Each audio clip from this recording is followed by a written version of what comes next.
Hai, Assalamualaikum warahmatullahi wabarakatuh. Saya Bu Rini Rahmawati, saya guru BK di sekolah.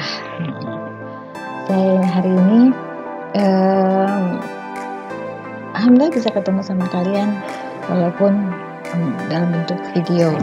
Untuk kelas 11 dan 12 mungkin kalian pernah ketemu dengan saya, walaupun mungkin tidak semua, hanya anak-anak tertentu yang pernah ketemu dengan saya, atau yang lainnya semua pernah ketemu tapi di dalam kelas. Sedangkan untuk kelas 10 baru kali ini kita ketemu di sini.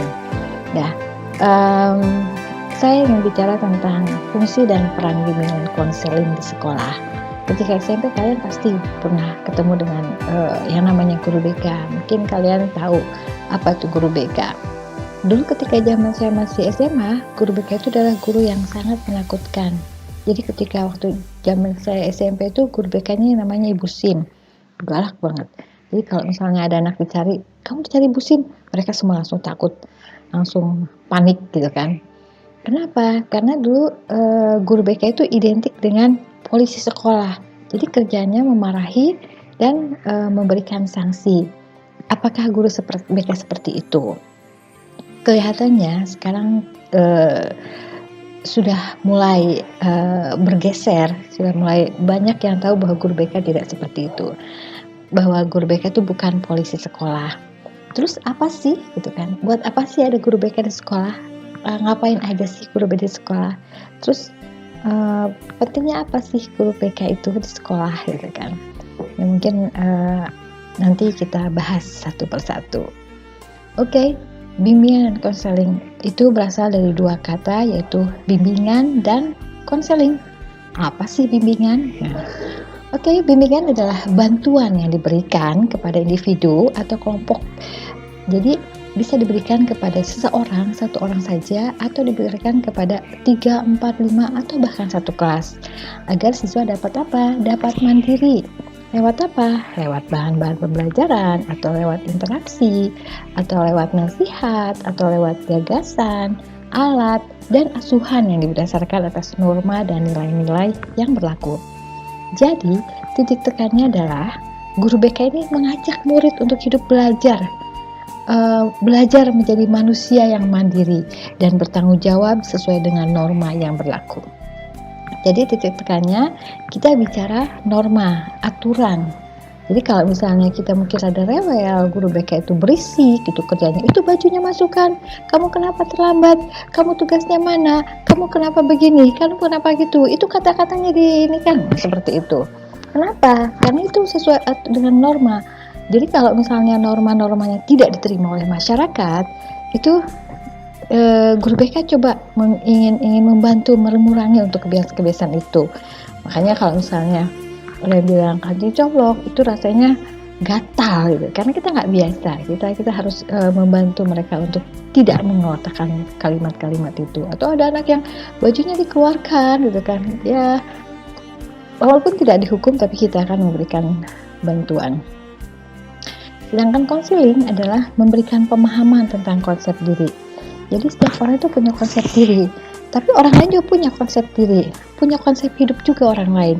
Jadi bagaimana sih konsep diri kita dengan konsep orang lain itu bisa bersinergi, kemudian kita memiliki tujuan, kita memberikan pemahaman tentang bahwa setiap kita harus punya tujuan, punya harapan, punya kepuasan diri, dan dapat menyesuaikan diri dengan norma atau lingkungan. Jadi jangan karena kita sudah punya kebiasaan, kemudian kita tidak peduli pada kebiasaan orang lain. Kita harus bisa memadukan antara kebiasaan kita dan kebiasaan orang lain. Jadi titikannya adalah bagaimana memadukan karakter atau kebiasaan kepribadian seseorang dengan lingkungan. Jadi misalnya kita yang biasa di rumahnya bicara, kancing coplok, tapi ya nggak bisa diterima oleh orang lain gitu kan. Jadi dia harus bisa di rumah, oke lah dia nggak diapa-apakan, tapi kalau di sekolah nggak boleh. Atau merokok misalnya, dengan teman-temannya dia merokok, nggak apa-apa, nggak masalah. Tapi ketika di sekolah itu ada larangan untuk tidak boleh merokok di sekolah. Jadi dia harus tahu, dia harus bisa menempatkan dirinya di mana dia berada. Kalau mau merokok ya mungkin nantilah di rumah atau selesai pulang sekolah.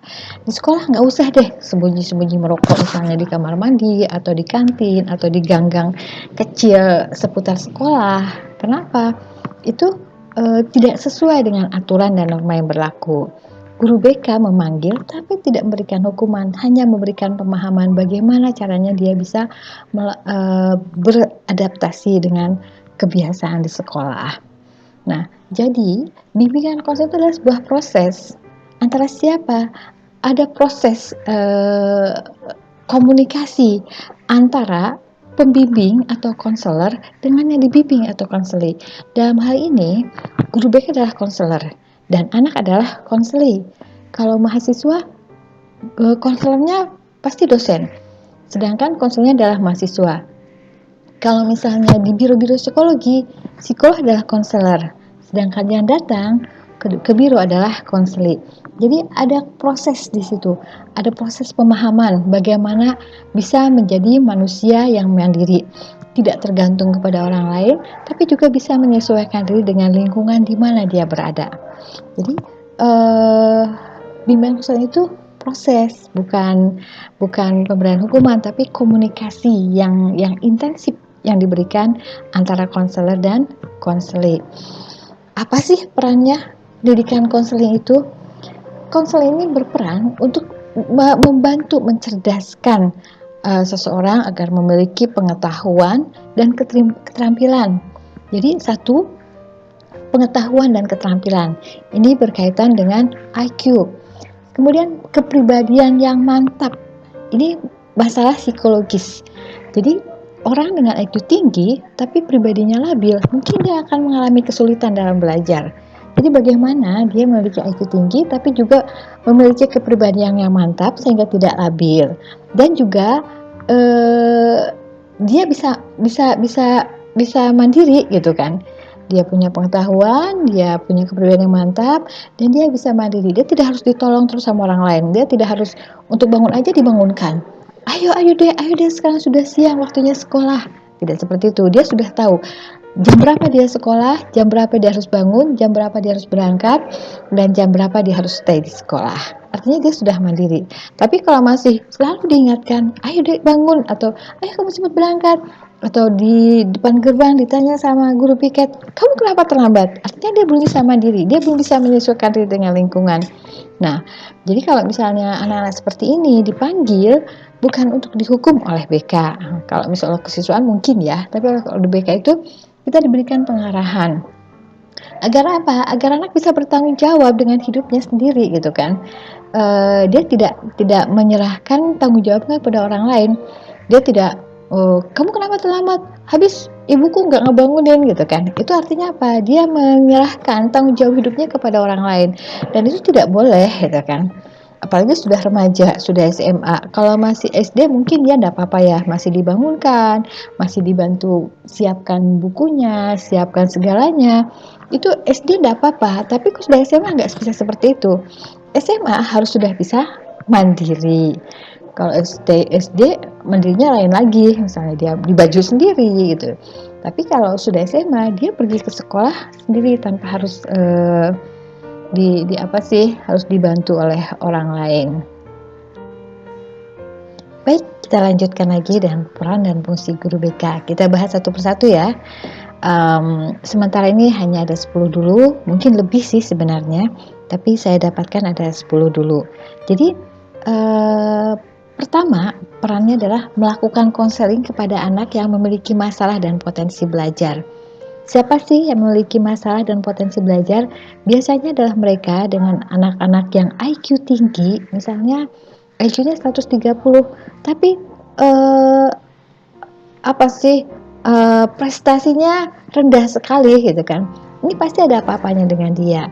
Atau dia sebenarnya punya kecerdasan lain, tapi dia tidak berani memunculkan kecerdasannya itu. Dia merasa rendah diri. Ini pasti ada apa-apa dengan mereka. Nah, untuk mereka diperlukan bantuan. Bisa aja mungkin pertama jadi tes IQ dulu, kemudian nanti dianalisa dia masalahnya di mana, di bagian mananya, apakah di kecerdasannya, atau di kepribadiannya, atau di sosialnya, atau di keluarganya. Jadi kita harus mencari tahu apa sih permasalahan utamanya agar bisa membantu mereka. Kalau misalnya mereka itu tidak mampu mengatur waktu, berarti mungkin kita ajarkan mereka bagaimana mengatur waktu. Kemudian atau misalnya karena mereka moody sekali, jadi tergantung kepada mood. Jadi kalau nggak punya mood untuk belajar, mereka nggak belajar, sehingga semuanya dibengkalaikan begitu saja, betul-betul moody.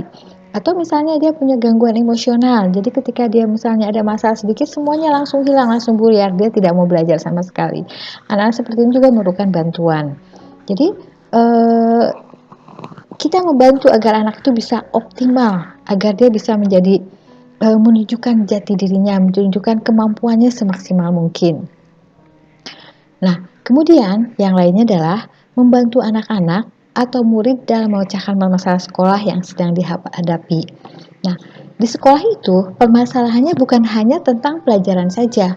Ada masalah sosial, ada masalah keuangan, ada masalah keluarga, ada masalah, banyak sekali masalah mereka. Dan kita kalau misalnya itu semua masalah kemudian mengganggu sekolah, itu yang kita bantu. Misalnya dia eh, dia dia tidak bisa bergaul dengan teman-temannya, atau dia merasa dikucilkan, kita bantu, kita cari tahu masalahnya di mana letaknya, apakah pada anak itu yang bermasalah atau pada teman-temannya. Jadi di sini kita gali persepsi, bagaimana persepsi dirinya tentang teman-temannya, begitu juga bagaimana persepsi teman-temannya tentang dirinya. Sehingga kalau kita sudah ketemu, oh ternyata kekeliruan persepsinya di mana, lalu kita bisa ketemukan gitu kan. Ini loh permasalahan kalau dia misalnya dengan sosial, tapi juga dia punya masalah yang lain. Dia misalnya masalahnya dengan aturan sekolah, atau dengan waktu sekolah, atau dengan mungkin juga dengan salah satu gurunya misalnya, atau dengan sistem sekolah. Nah, kita bantu meluruskan, pasti ada yang keliru dengan persepsi mereka gitu kan tentang hidupnya. Jadi tugas BK ini membantu mereka gitu kan. Jadi kalau kalian misalnya, aku tuh kok sebel banget sih sekolah tuh gini-gini, dan remaja itu biasanya selalu mencela sekolah, selalu mencela aturan. Itu dimanapun berada, sekolah sebaik apapun selalu sistemnya disalahkan. Kenapa? Karena mereka baru mereka baru secara intelektual, secara moralitas, oh ginilah gitu kan, perkembangannya sudah mulai tinggi, tapi mereka belum diimbangi dengan pengalaman, sehingga kadang-kadang terjadi benturan-benturan. Dan disinilah kita membantu mereka agar benturan itu tidak terlalu keras gitu kan, karena selama mereka remaja itu biasanya benturan-benturan ada. Jadi kita bantu, ayo ini loh sekolah, ini loh kamu, ini orang tua, ini harapan orang tua, ini harapan sekolah, ini kamu, sekarang kamu dudukan kamu di mana, kamu ingin seperti apa besok lusa, mungkin seperti itu.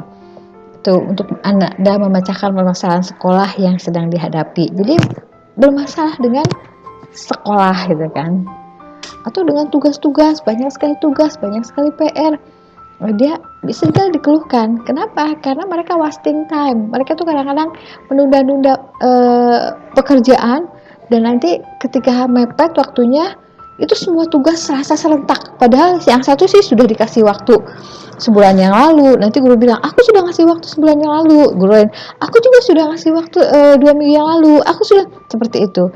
Tapi dilakukannya adalah menjelang akhir, semua numpuk dan kesannya terlalu banyak tugas. Padahal kalau dicicil mungkin tidak terlalu tugas. Nah, tidak banyak anak yang bisa menyicilnya, dan itu jadi masalah sebenarnya. Kemudian adalah bagi guru BK yang berwenang bisa memberikan berbagai macam tes untuk mengetahui potensi muridnya. Jadi guru BK punya beberapa tes yang mungkin tes-tes ringan saja untuk membantu anak. Ini loh kamu, misalnya tes persepsi, ini loh kamu seperti ini, atau tes minat, atau tes bakat, atau tes kepercayaan diri, atau tes masalah yang dihadapi. Itu banyak tes-tes ringan yang bisa diberikan oleh guru BK, dan kemudian nanti dibicarakan dengan anak. Biasanya ada namanya AUM. Jadi anak itu menuliskan berbagai macam masalah mereka. Siapa yang paling banyak masalahnya, mungkin kita panggil, kita ajak bicara, apa sih masalah sebenarnya sampai sebanyak ini gitu kan. Karena kadang ada anak yang pertanyaannya sama misalnya, tapi Untuk satu anak itu mungkin dia hanya punya 10 saja permasalahan, untuk yang lain bisa 50 permasalahan, untuk yang lain mungkin hanya 2 saja, untuk yang lain mungkin seluruhnya jadi masalah gitu kan.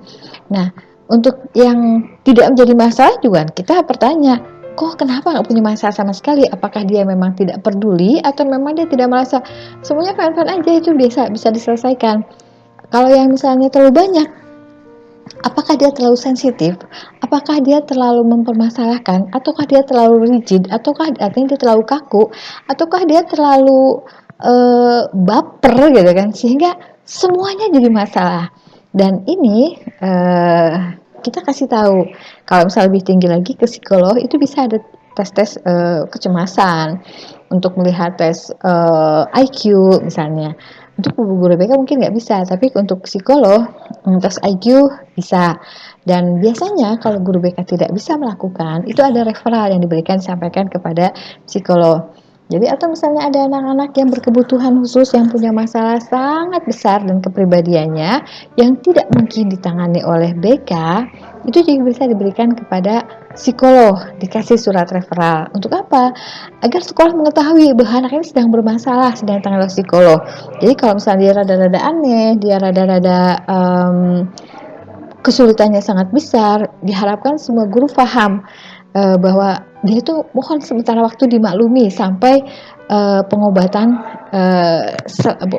sampai treatment itu sampai treatmentnya berhasil sehingga anak bisa mandiri dan percaya diri. Intinya itu percaya diri dan mandiri.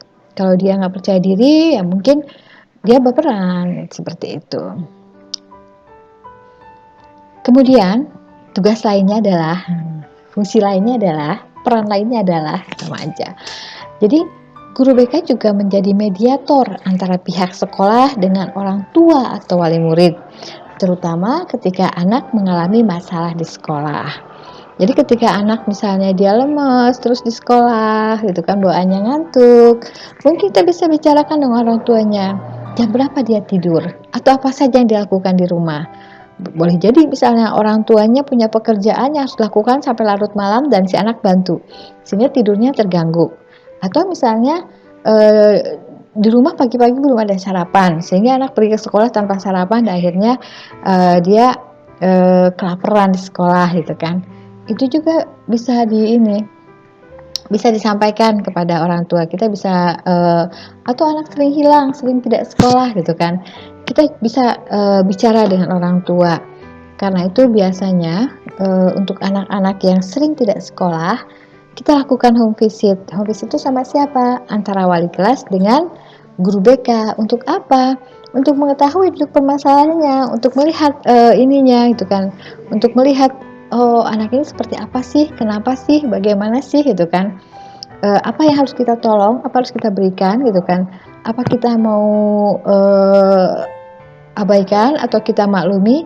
Itu banyak pertimbangan yang bisa membuat ya jadi keputusan tentang bagaimana sikap kita kepada anak tersebut. Kemudian memberikan motivasi belajar kepada murid agar mampu bersaing di dunia pendidikan. Bagaimana caranya? Biasanya gitu kan, itu dilakukan ketika guru BK punya waktu di kelas. Dia dikasih kelas, dikasih jam, itu biasanya kita kasih tahu bagaimana sih teknik-teknik belajar, apa tuh belajar, bagaimana caranya berprestasi, kenapa harus belajar, kenapa harus berprestasi, apa sih targetnya gitu kan.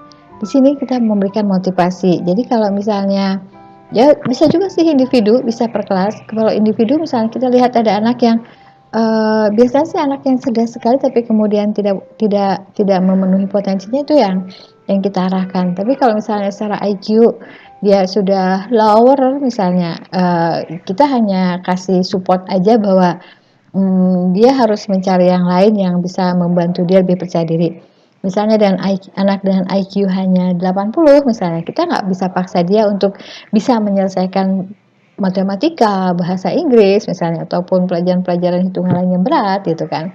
Tapi kita bisa arahkan, kita cari tahu apa sih bakat dan minat dia gitu kan, apa kelebihan dia, Nah itu kita bisa gali, misalnya, oh dia tuh pintar nyanyi, oh dia ya mungkin untuk menumbuhkan rasa percaya dirinya, kita bantu dia untuk tampil, kita bantu dia, kamu tuh bisa ini loh, kamu tuh bisa nanti seperti ini loh, kalau kamu betul, ingat loh, ingat tahu nggak bahwa si Anu itu dulunya pernah begini begini begini, dan karena tapi kemudian sekarang berhasil gitu kan, tidak harus selalu rapotnya bagus gitu kan, jadi ya kita lihatlah anak-anak siapa yang harus dimotivasi agar rapotnya bagus, siapa yang dimotivasi agar dia mengembangkan minat dan bakatnya, siapa yang harus kita bantu untuk dia pede gitu kan.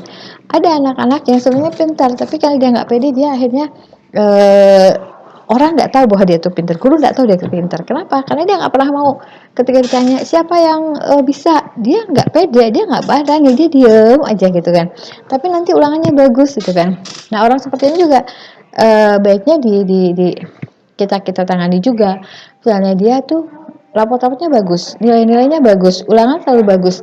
Tapi dia nggak pernah mau tampil ke depan, dia nggak pernah mau menunjukkan, dia nggak pernah mau apa sih bertanya misalnya, atau misalnya maju untuk menyelesaikan di kelas. Dia diem aja, ya kesannya sih dia apa sih cool banget gitu kan. Tapi itu pasti ada yang nggak beres. Mungkin dia tuh nggak nyaman kalau ke depan, atau dia nggak suka gitu kan. Tapi kita perlu bantu juga. Mana tahu dengan dia semakin pede, dia semakin berani ke depan, itu prestasinya akan semakin baik dan orang bisa melihat dia bahwa dia punya potensi. Banyak orang yang dia punya potensi tapi orang tidak bisa melihatnya. Kenapa? Karena dia menyembunyikan dirinya gitu kan, dia nggak berani tampil gitu kan. Walaupun untuk yang terlalu tampil juga tetap kita harus bantu gitu kan. Terlalu pede juga nggak asik gitu kan, lihatnya malah orang jadi jenuh gitu kan. Nah ini juga kita bantu. Ih kamu misalnya kalau bicaranya bisa dikurangi atau apa misalnya. Jadi ini yang kita bisa bantuan. Jadi kita mensupport, memberikan semangat bahwa ya kamu pasti bisa gitu kan. Apapun pasti bisa, siapapun pasti bisa. Tidak ada kata tidak bisa gitu kan. Nah, kemudian guru BK sama membuat perancangan pembelajaran untuk pengembangan individual, sosial, belajar, dan apa ya ini? Karir. Ya, jadi eh, kita bantu anak untuk berkembang secara individual, berkembang juga secara sosial. Bagaimana kita bisa dengan sosial media melihat, oh ada anak yang dikucilkan, dia itu tidak punya teman satupun gitu kan.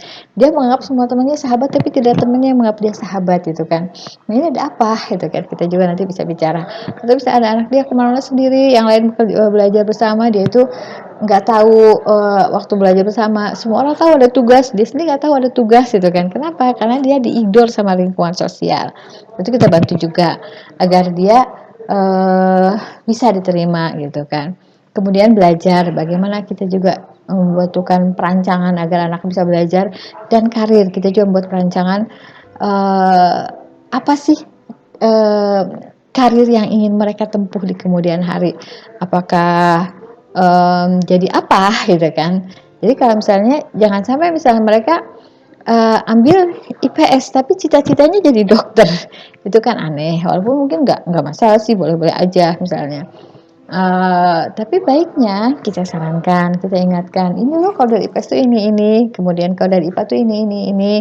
Nanti kalau misalnya kamu kerja mau jadi apa sih? Kalau lulus dari SMK, lulus dari SMA, lulus dari kuliah itu nanti karirnya apa gitu kan? Kita sampaikan dan kita bantu untuk memberitahu, kamu itu jangan puas sampai di situ. Karir itu kamu kalau lebih tinggi lebih baik lagi.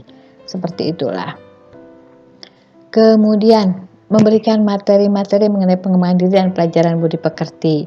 Nah ini penting kan, bagaimana pengembangan diri, tentang bagaimana konsep diri mereka, tentang bagaimana citra diri mereka, tentang bagaimana mereka hidup di lingkungan sosialnya, tentang bagaimana penerimaan orang-orang terhadap dia, tentang bagaimana dia menerima orang lain dalam hidupnya, tentang bagaimana persepsi dia dengan persepsi orang lain bisa sama gitu kan, dan juga tentang bagaimana budi pekerti, apa saja sih yang boleh dilakukan oleh remaja di sekolah dan apa saja yang tidak boleh.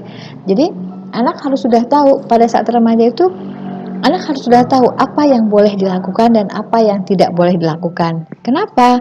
Karena masa remaja ini sebenarnya masa yang membingungkan. Satu sisi mereka dianggap sudah besar, di sisi lain mereka dianggap masih kecil.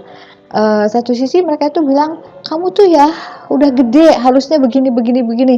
Lain waktu orang tua bisa bilang, kamu tuh masih kecil, nggak usah deh kamu gini gini gini gini. Nah itu bikin bingung gitu kan. Nah karena di rumah bingung, di sekolah itu harus jelas. Jadi aturan itu dibuat jelas gitu kan, dipahamkan kepada anak.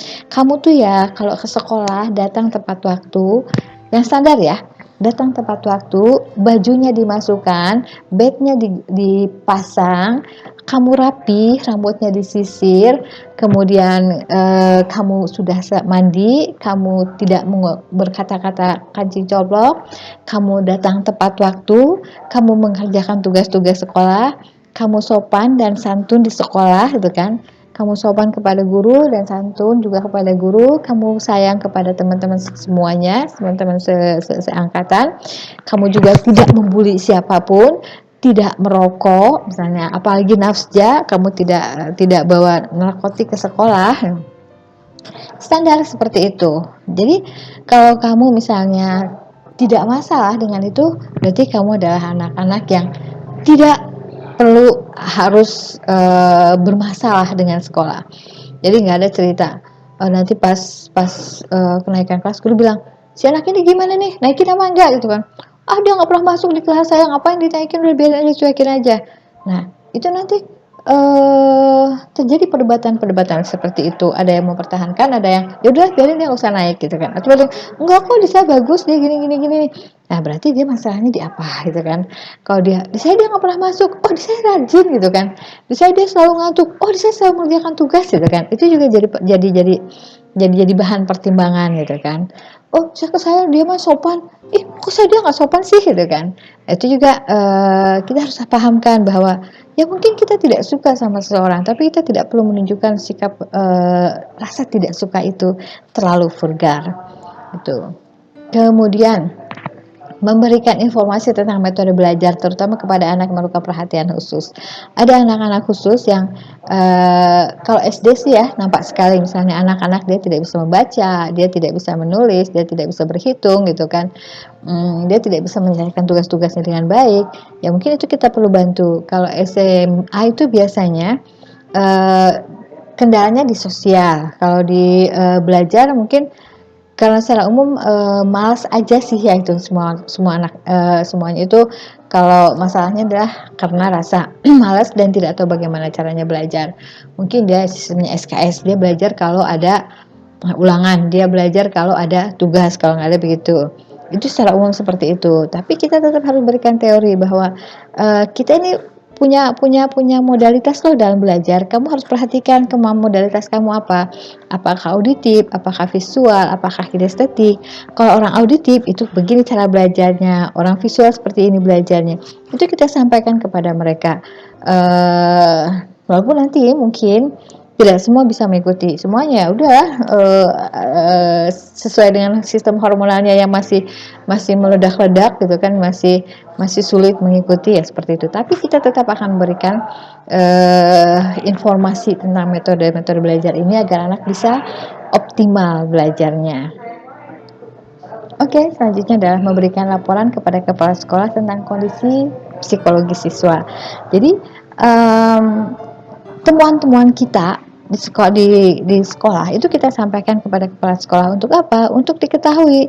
Kenapa harus diketahui? Karena agar kepala sekolah bisa maklum, oh si anak seperti ini begini, oh secara kondisi sekolah seperti ini, oh seperti ini. Jadi dia kasih tahu juga guru-guru, oh si anaknya begini, oh si anak begini. Jadi ketika guru-guru ngomel-ngomel gini, oh ya dia paham, seperti ini sih gitu kan. Anak ini nggak mau belajar nih, kenapa? Karena begini 1, 2, 3, 4, 5 gitu kan alasannya. Jadi kepala sekolah ya udahlah gitu kan. Kita terus lakukan konseling, kita terus lakukan bimbingan, dan kita bantukan pengarahan semaksimal mungkin, seoptimal mungkin. Ya sekuat-kuatnya. Nah, menganjurkan murid agar tidak berlaku indisipliner di sekolah. Ini tadi tentang etika dan moral ya, dan norma tentang benar dan salah gitu kan. Pada remaja itu masih banyak yang bingung. ini benar nggak sih? Ini salah nggak sih? Ini boleh nggak sih? Itu nggak boleh nggak sih misalnya? Misalnya gini, main game misalnya, boleh nggak sih main game? Boleh, tapi kapan dan berapa lama gitu kan?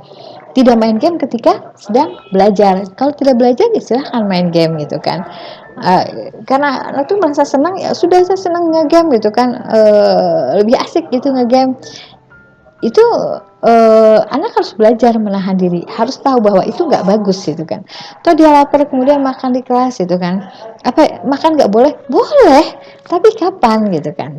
Tidak selamanya waktu makan itu, tidak selamanya boleh makan di mana saja gitu kan.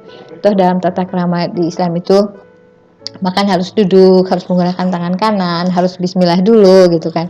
Itu aturan-aturannya. Banyak sekali yang harus dipelajari oleh anak-anak. Kenapa? Karena ketika anak-anak, masa kanak-kanak itu biasanya orang tua serba boleh. Oh iya silahkan aja, pokoknya boleh, sehingga dia tidak tahu mana yang boleh dan nggak boleh. Nah ketika SMP itu sudah mulai belajar, teman-teman yang ngasih tahu, kamu nggak boleh begini, kamu nggak boleh gitu, dia mulai bingung gitu kan. Nah SMA baru dia mencoba mensortir apa yang sebenarnya boleh dan apa yang sebenarnya nggak boleh. Nah sebenarnya belajar norma untuk SMA itu sebenarnya sudah rada-rada telat, karena sebenarnya norma itu disampaikan ketika masih balita, masih SD. Tapi kebanyakan gitu kan, kebanyakan itu tidak mengajarkan norma dan etika dari kecil, sehingga harus diingatkan kembali ketika masa SMA apa norma dan etika yang harus diikuti oleh anak-anak. Nah, Oke, sampai di sini dulu. Terima kasih atas perhatiannya. Semoga kalian paham bahwa guru BK itu tugasnya banyak, gitu kan, pekerjaannya banyak, cerewet, ngomel, gitu kan, memantau, memahami, mengetahui, mencatat, membuat data, banyak sekali, gitu kan. Walaupun mungkin kalian tidak dipanggil oleh guru BK, tapi mungkin sudah ada catatan tentang kalian. Oh, si ini IQ-nya sekian, si ini pernah telat sekolah sekian kali, si ini suka mengerjakan tugas, si ini temennya ini, itu ada catatannya. Tapi mungkin kalian tidak pernah dipanggil, tapi guru BK itu mencatat kalian berdasarkan data-data yang didapat dari sekolah dan pengamatan selama di sekolah. So, jadi nggak usah takut dengan guru BK. Guru BK bukan malaikat gitu kan, bukan malaikat pencabut nyawa, bukan malaikat pembawa gendir gitu kan. Tapi guru BK itu hanya ingin membantu dan menolong kalian dengan memberikan bantuan berupa konseling dan bimbingan. Nah, kalian yang punya masalah, kalian boleh juga datang ke guru BK, nggak harus dipanggil, nggak selamanya yang bermasalah itu harus dipanggil. Kalau kalian merasa bermasalah, kalian datang sendiri. Kalau merasa tidak bermasalah, kemudian sekolah merasa bermasalah, nanti kalian bisa dipanggil. Ya, sampai di sini mungkin kalian paham. Sampai ketemu lagi nanti pada materi-materi berikutnya. Selama PJJ mungkin saya tidak akan bisa ketemu dengan kalian, tapi kalau ada yang saya japri dari kalian, jangan kaget. Saya mungkin ingin bicara dengan kalian, ingin ngobrol dengan kalian. Oke, sampai di sini. Bila ditanyakan, boleh WhatsApp langsung kepada saya, langsung kepada saya, dan bertanya secara pribadi. Ya. Oke, assalamualaikum warahmatullahi wabarakatuh. Dah.